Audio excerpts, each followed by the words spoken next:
Ladies and gentlemen, welcome to another episode of our podcast, where we delve deep into the most pressing issues of our time. Today, we explore a monumental shift in U.S. policy, a deregulatory move that has sent ripples through political, economic, and environmental spheres. The U.S. Environmental Protection Agency has taken a historic step by eliminating the Greenhouse Gas Endangerment Finding from 2009 and all related federal emission standards for vehicles and engines from the model years 2012 through 2027 and beyond.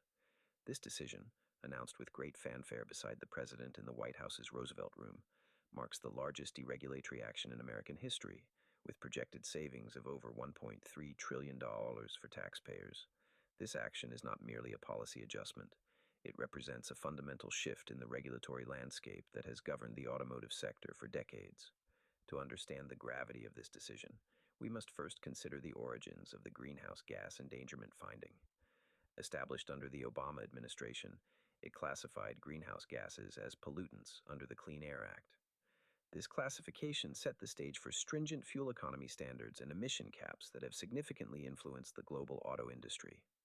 By voiding these regulations, the current administration argues for a return to market-driven progress, prioritizing consumer preferences, and reducing compliance costs that have reportedly inflated vehicle prices.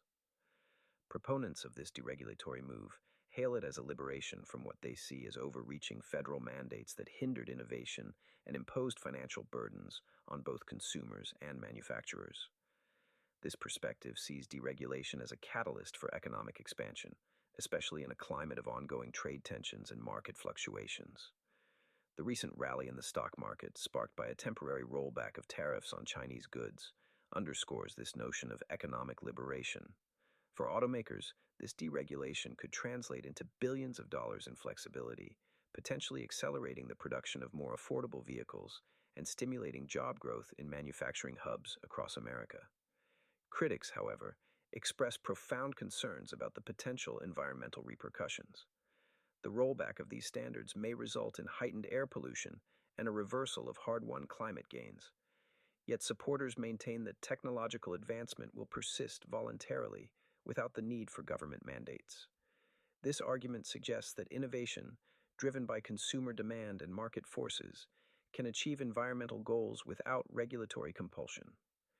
Geopolitically, this decision aligns with broader efforts to bolster U.S. energy independence and challenge international climate agreements perceived as disadvantageous.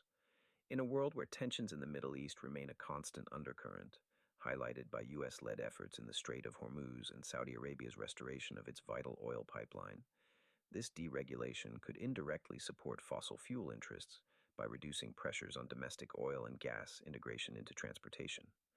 The philosophical shift toward deregulation as a cornerstone of economic revival is apparent, contrasting sharply with the green agendas of previous administrations. As we look ahead, the implications of this move are manifold.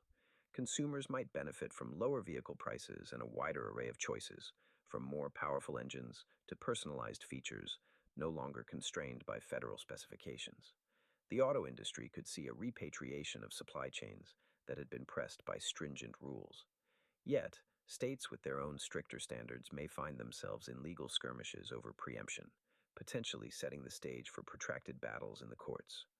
Environmentally, this deregulation tests the hypothesis that voluntary innovation can adequately address the challenge of rising global temperatures.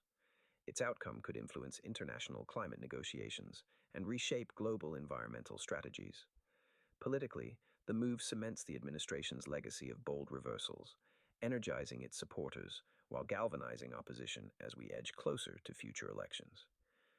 It's a pivotal realignment in America's approach to energy policy, economic strategy, and environmental stewardship. In conclusion, this sweeping deregulatory action is much more than a simple policy shift. It is a defining moment that reflects broader ideological divides and sets the stage for future debates over the balance between regulation, innovation, and environmental responsibility.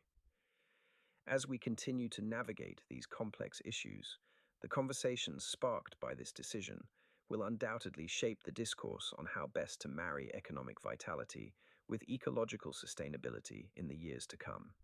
Thank you for joining us today on this journey through one of the most significant policy changes of our time. Until next time, stay informed and engaged.